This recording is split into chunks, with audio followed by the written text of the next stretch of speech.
चौथी क्लास तक का बच्चा होता है वो कंसेप्ट कैसे बताता है, उसमें बात करेंगे। तो आप इस बात की प्रैक्टिस करें कि जो चौथी क्लास का जो बच्चा होता है वो कंसेप्ट को कैसे ले लेता है। तो अगर आप ये बात देख लेंगे अच्छी तरह से तो समझ में आ जाएगा कि जब बच्चा माँ के पेट में होता है और माँ जब वैसे ही अपने पेट में हाथ फिराती है तो बच्चा हरकतें करना बंद कर देता है। माँ जब गाना गाती है तो बच्चा सो जाता है पेट के अंदर। यानी बच्चा माँ के संग पैदा होने से पहले ही चिपक जाता है। इस संग सबको याद रखना, संग अंग्रेजी में विद कहते हैं, संग साथी, संग संगी। तो संग रहता है तो उसको सुरक्षा मिलती है। जब बच्चा पैदा होता है तो उसकी माँ के अलावा अगर वो किसी की गोद में भी जाता है तो रोना शुरू कर देता है, मगर जैसे ही माँ की गोद से आता है तो उसकी खुशबू पहचान लेता है। साइंटिफिक प्रूफ है कि माँ की स्मेल और माँ की तरंगें पहचान लेता है तो चुप हो जाता है। उसको कमरे में छोड़ जाओ कहीं अकेले तो रोना शुरू कर देता है, और जैसे ही वो माँ की आवाज सुनता है, आई रे, क्या हुआ रे, इतनी आवाज सुनते ही दूसरे कमरे से माँ उसका दूध बना रही है, बस इतनी आवाज सुनते ही उसको सुरक्षा मिल जाती है कि मेरी सुरक्षा करने वाला, मेरा संगी, मेरा साथी। उसको पता नहीं है कि ये माँ है, माँ तो उसे बाद में सिखाया जाता है कि ये माँ है। वो तो संगी और साथी समझता है कि संगी साथी मेरा है, कोई संग है मेरे। तो आवाज पहचान लेता है, क्योंकि माँ के पेट में आवाज सुनता है तो पहचान लेता है कि हाँ ये वही आवाज है जो मुझे लोरी सुनाती है, जो थपथपाती है, जो मेरे साथ रहती है। तो उसको सिक्योरिटी मिलती है, उसको सुरक्षा मिलती है। भोजन के लिए नहीं रोता, क्योंकि जब कमरे में जाता है रोता है और माँ खाली उसको उठा के गले से लगा ले तो चुप हो जाता है। भोजन मिले या ना मिले वो बात की बात है, मगर सुरक्षा पहले मिल गई तो उसको तसल्ली हो गई, उसका उद्देश्य पूरा हो गया कि मैं सुरक्षित हूं, मैं जीवित रहूंगा, मैं आगे बढ़ूंगा। ये बात उस बच्चे को समझ में आती है जिसकी आंखें नहीं खुलती, जो पेट के अंदर होता है। ये बात पीएचडी होल्डर को समझ में नहीं आती, ये बुद्धिजीवी को समझ में आती। इसलिए जब भी यहाँ ये 286 लोग हैं, जब समझाओ कंसेप्ट को तो यहां से स्टार्ट करना, तो समझ में आएगा कि ये जो कंसेप्ट है कितना गहरा कंसेप्ट है। वो जो छोटी छोटी कीड़ी और छोटी छोटी चींटी जो होती है जिसको आंट बोलते हैं, वो अकेले अपना घर नहीं बना सकती, और हजारों लाखों चींटियां मिलकर जमीन के अंदर छोटी छोटी सुरंगें बनाती हैं। और जब साइंटिस्ट उन सुरंगों को देखते हैं तो उनको ताज्जुब होता है कि कितनी बाढ़ आ जाए, पूरा पानी भर जाए ऊपर तक, उनके घर में पानी नहीं जाता। क्योंकि वो इस तरह से बनाती हैं कि अगर पानी भरे तो पानी एक लेवल तक रहे, उसके बाद में फिर हवा भर जाती है उसके अंदर और वो सारी सारी जीवित रहती हैं। और वो पूरा एक स्ट्रक्चर बनाती हैं जो एक दूसरे से जुड़ा हुआ होता है।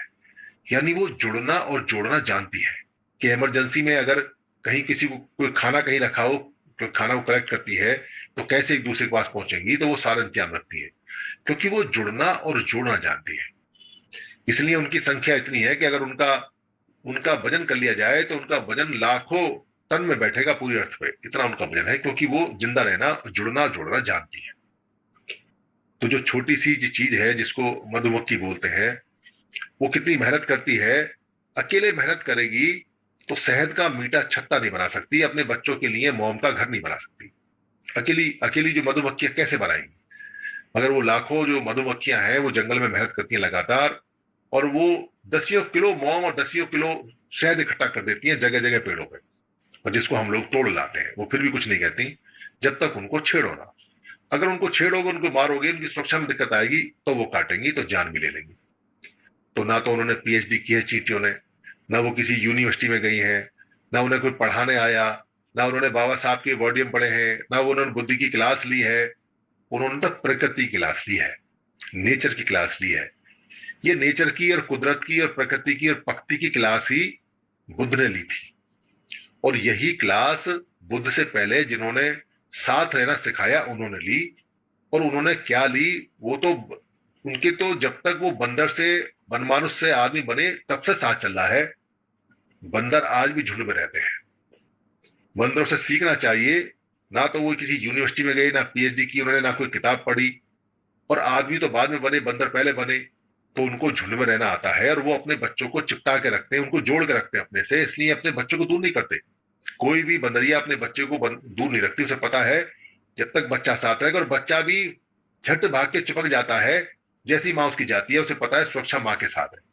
तो संग रहता है उसके, तो साथ रहता है उसके, तो उसके जुड़ा हुआ रहता है, इसलिए जिंदा रहता है, इसलिए वो बढ़ते हैं।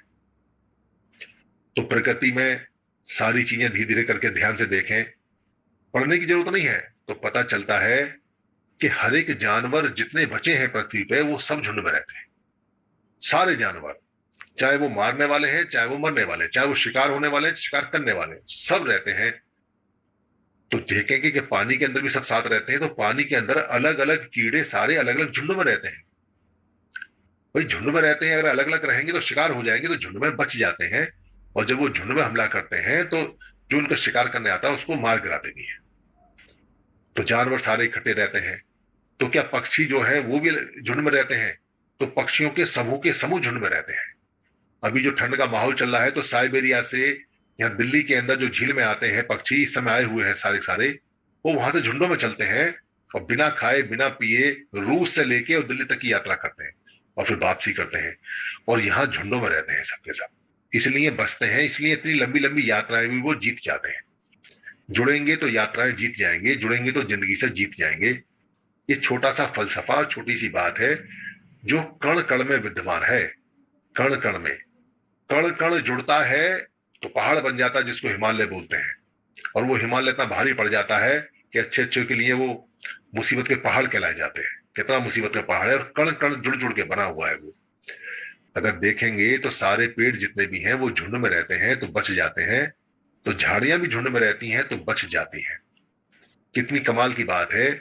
झाड़ी झुंड तो फिर भी कह सकते हैं कि वो अचेतन जीव है, उनमें एक जीवन चलता है, एक स्ट्रक्चर चलता है, चेतना नहीं है, बिना चेतना के हैं। मगर हवा का क्या? हवा में तो चेतना नहीं है। मगर हवा भी जब इकट्ठी होती है तो बवंडर बन जाती है, और अच्छे अच्छे पेड़ों को उठा के ले जाती है, और अच्छी अच्छी झोंपड़ियों को और अच्छे अच्छे कार को और भैंसों गायों को हवा में उड़ाते हुए खूब वीडियो आती है। ऐसा बवंडर बनता है, ऐसा टाइकून बनता है। तो हवा को देखें तो आग को देखें कि आग जब तक थोड़ी बहुत होती है तब तक कोई नुकसान नहीं, और जब आग फैल जाती है तो जंगल के जंगल जला देती है, जंगल के जंगल जला देती है, घर के घर जला देती है, मोहल्ले के मोहल्ले जला देती है, क्योंकि इकट्ठी हो गई, अलग नहीं है। तो पानी नदियों में बहता रहता है, तो थोड़ा सा पानी रहता है तो नाव नहीं बहती उसमें छोटी सी, और वही पानी जब इकट्ठा हो जाता है तो समुद्र बन जाता है, तो बड़े बड़े जहाजों को डुबो देता है, और कहीं उसमें सुनामी आ जाए तो शहर के शहर उड़ा देता है। ये प्रकृति की निर्जीव चीजें भी ताकतवर हो जाती हैं।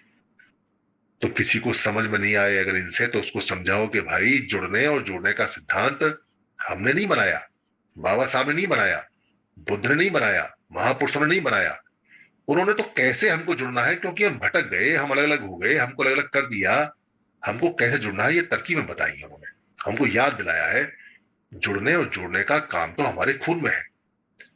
तो हमारी पहली जो उद्देश्य हमारा पूरा होता है, कहते जी उद्देश्य क्या है? अरे भैया, जिसको उद्देश्य दिखाई नहीं देता तो वो ये देख ले कि शहर छोड़ के जंगल में जाकर रह के देख लेना।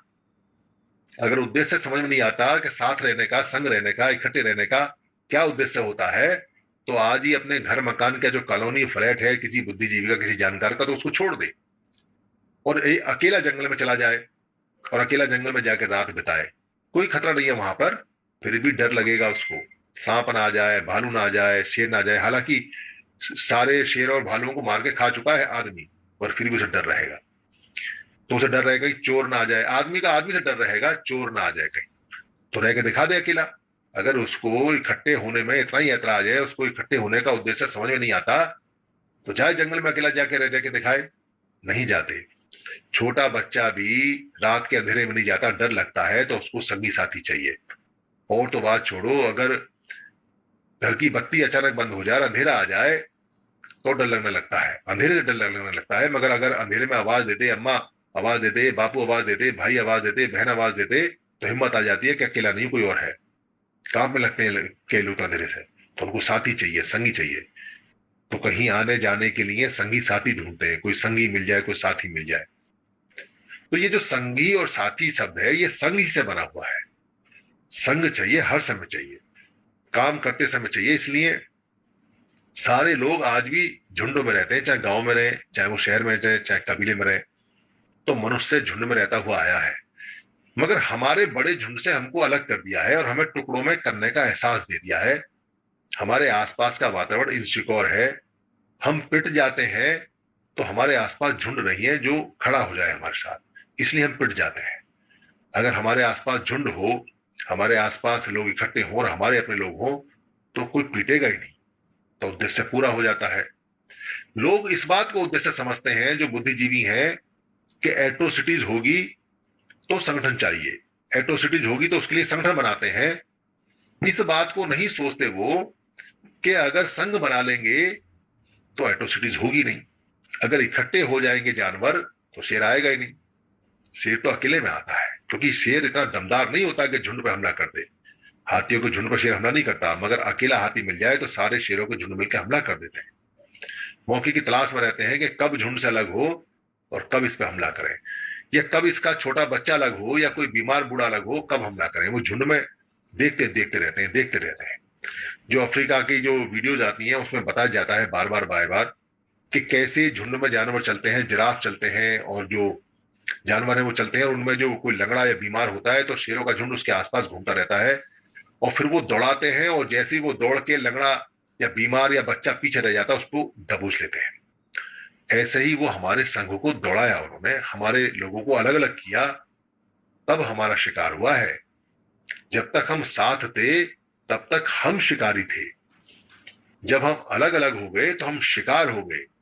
शिकार और शिकारी के बीच में सिर्फ इकट्ठे होने का अंतर है। अगर हम इकट्ठे हो जाते हैं तो हमारा नाम शिकारी पड़ जाएगा, और अगर हम अलग अलग होते हैं तो हमारा नाम शिकार पड़ जाएगा।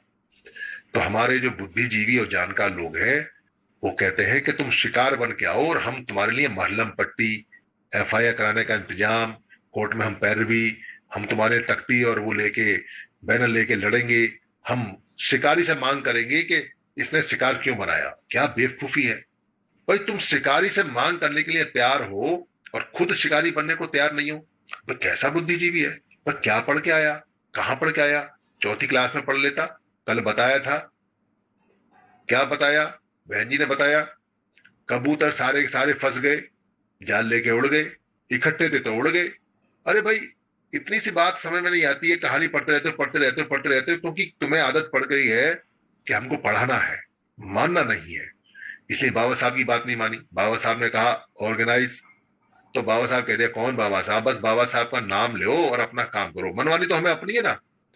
हर आदमी विचारक बना हुआ है, कह रहा मेरी मानो, पहले मेरी मानो।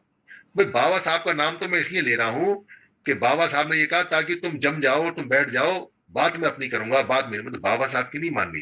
तो कितनी सरल शब्दों में कहा ऑर्गेनाइज हो जाओ, और वो सरल शब्दों को तोड़ ताड़ के 29 लाख संगठन टुकड़े बना दिए। और बाबा साहब कह दिए, बाबा साहब तुम्हारा सपना पूरा कर दिया हमने, देखो भैया ऑर्गेनाइज कर दिया हमने, ऑर्गेनाइज। बाबा साहब होते तो 4 छड़ी लेके आते और चारों दिशाओं में खूब मारते उनको। भाई इतनी अकल नहीं है कि ऑर्गेनाइज का मतलब बाबा साहब का तोड़ मोड़ दिया एक ऐसे व्यक्ति का जो दुनिया में, पूरी दुनिया में ग्रेट व्यक्ति, जो दुनिया में जाना जाता है, जिसकी दुनिया सलाम करती है, जिसको उगता हुआ सूरज कहती है, उसके ऑर्गेनाइज शब्द के 29 लाख टुकड़े करके कहते हैं ऑर्गेनाइज कर दिया। और घमंड कितना कि हम बाबा साहब का काम कर रहे हैं। संतों ने कहा संगत में रहना है, संगति करनी है, साधु संगति में रहो, संगत करो, साथ रहो, संग रहो। और जितने भी महापुरुष थे, जितने भी संगत संगत साधु साधु कहने वाले संत थे, सबके टुकड़े कर दिए। और सब पे गर्व, कोई पीला कपड़ा, कोई नीला कपड़ा, कोई लाल कपड़ा, कोई सर पे मुंडासा, कोई सर पे साफा, कोई पगड़ी, कोई ये, कोई तिलक, कोई तहमद, कोई आश्रम, कोई पर्ची, कोई गंडा, कोई किताब, कोई कमाल कर दिया। भाई साधु संत कब आपस में लड़े? कौन सा साधु किस साधु की बुराई करता है, तुम बता दो। साधु संतों ने एक दूसरे की जीवन बुराई नहीं करी, और तुम साधु संतों के नाम पर लोगों को अलग कर रहे हो। तो साधु संतों का काम कर रहे हो या साधु संतों का काम तमाम कर रहे हो? कौन से साधु को मानते हो, कौन से संत को मानते हो, कौन से बाबा को मानते हो? एक बार समझ तो लो कि जब जिस बाबा ने बुराई नहीं कभी जिंदगी में किसी संत की, तुम दूसरे संत की बुराई करते हो। मैंने देखा पंजाब के अंदर एक आदमी अपने आप को संत कहता है, गले में माला डाल के चलता है और कहता है मैं संत हूं, और बुराई बुद्ध की करता है। अरे भैया, तू जिसका संत है उसने कब बुद्ध की बुराई की? तेरे संत ने तो बुद्ध की बुराई की नहीं कभी, और तू अब बुद्ध की बुराई कर रहा है। तू अपने संत का कैसा चेला है भाई? तेरे तो चेला होने में शर्म आ रही है हमको। एक संत बता दो जिसने कभी दूसरे संत की बुराई की हो, और तुम बुराइयां कर रहे हो, तुम आपस में लड़वा रहे हो। पर तुम संत के चेले नहीं हो, तुम संत के शैतान हो जो संत को मारते हो। इस बात को समझ लो, नहीं तो प्रूव कर दो इस बात को कि कब संत अलग थे। संतों ने कब कहा कि हमारी बात को, दूसरे संत की बात को मानना और उसके खेमे में जाना और हमारी बात मानना? संत को संगठन थोड़ी चलाते थे, वो तो मस्त मौला मलंग हुआ करते थे, मिल गया खाने को ठीक है, नहीं तो चल दिए अपना उठा के। सबको एक ही बात बतानी है, सबको साथ रहना है, सबको प्यार से रहना है, चोरी नहीं करनी है, चकारी नहीं करनी है, झूठ नहीं बोलना है, हत्या नहीं करनी है, पाप नहीं करनी है, यही बातें बताते थे। यही बात तो बताते हैं सारे संत।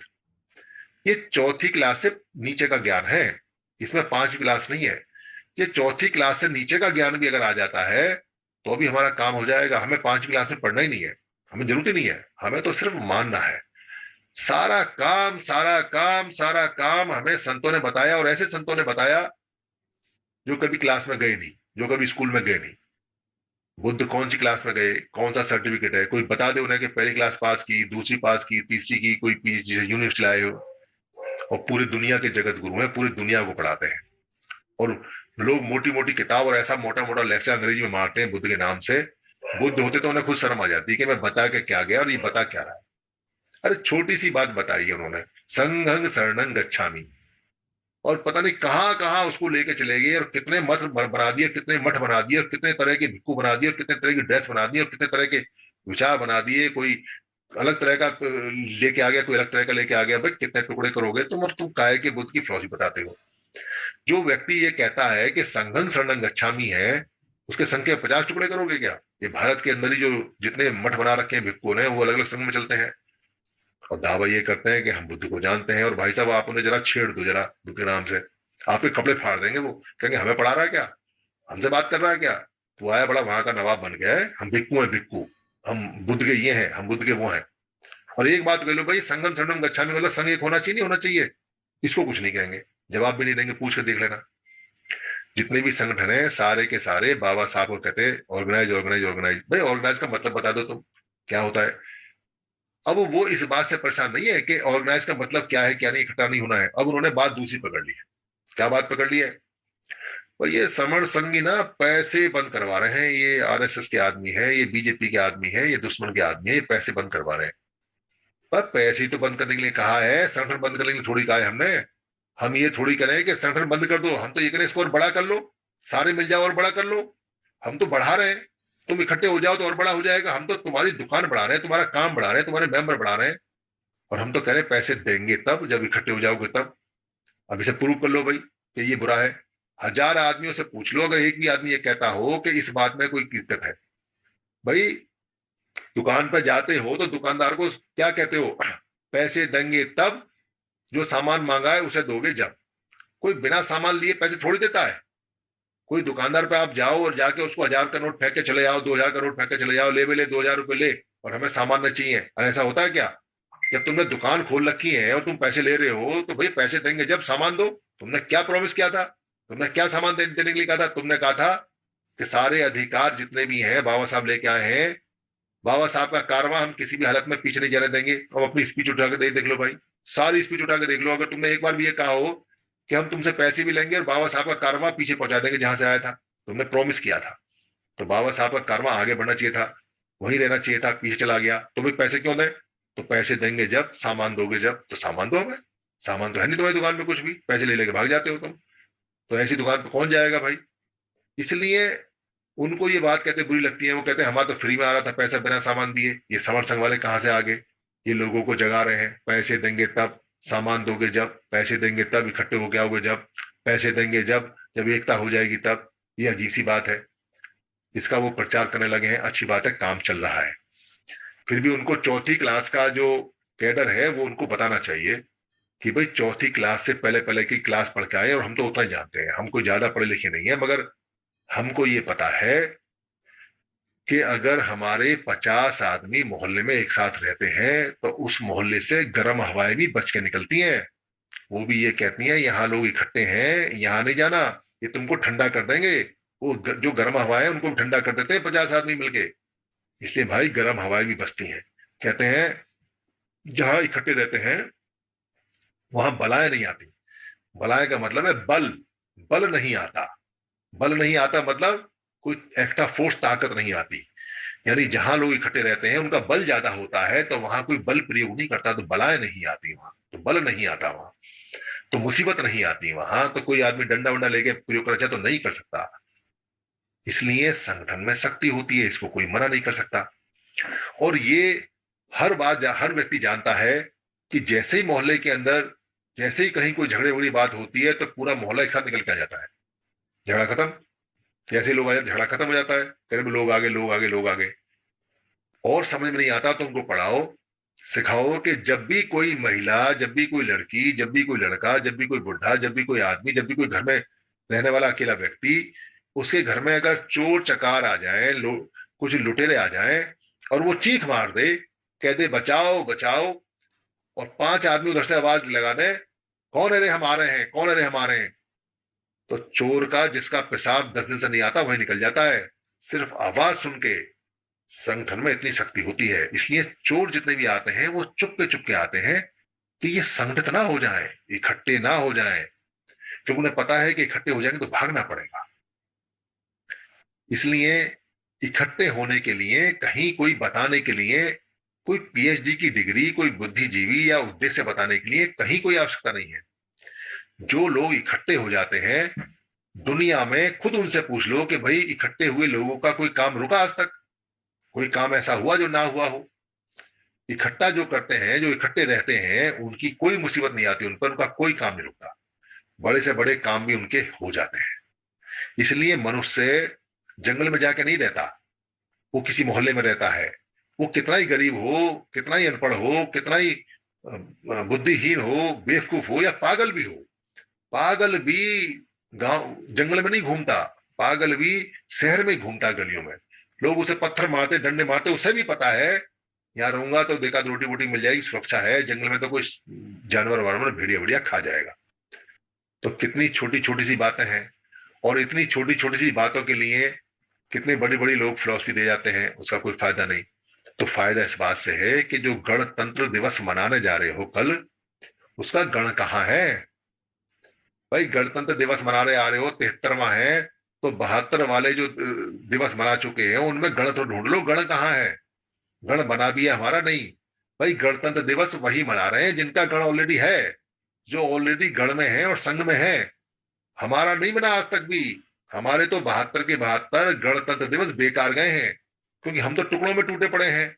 जो टुकड़ों में टूटा होता है, एकल होता है, वो गण नहीं होता। गण का मतलब है लोगों का समूह। तो गणतंत्र दिवस मनाना है तो गण तो बनाओ।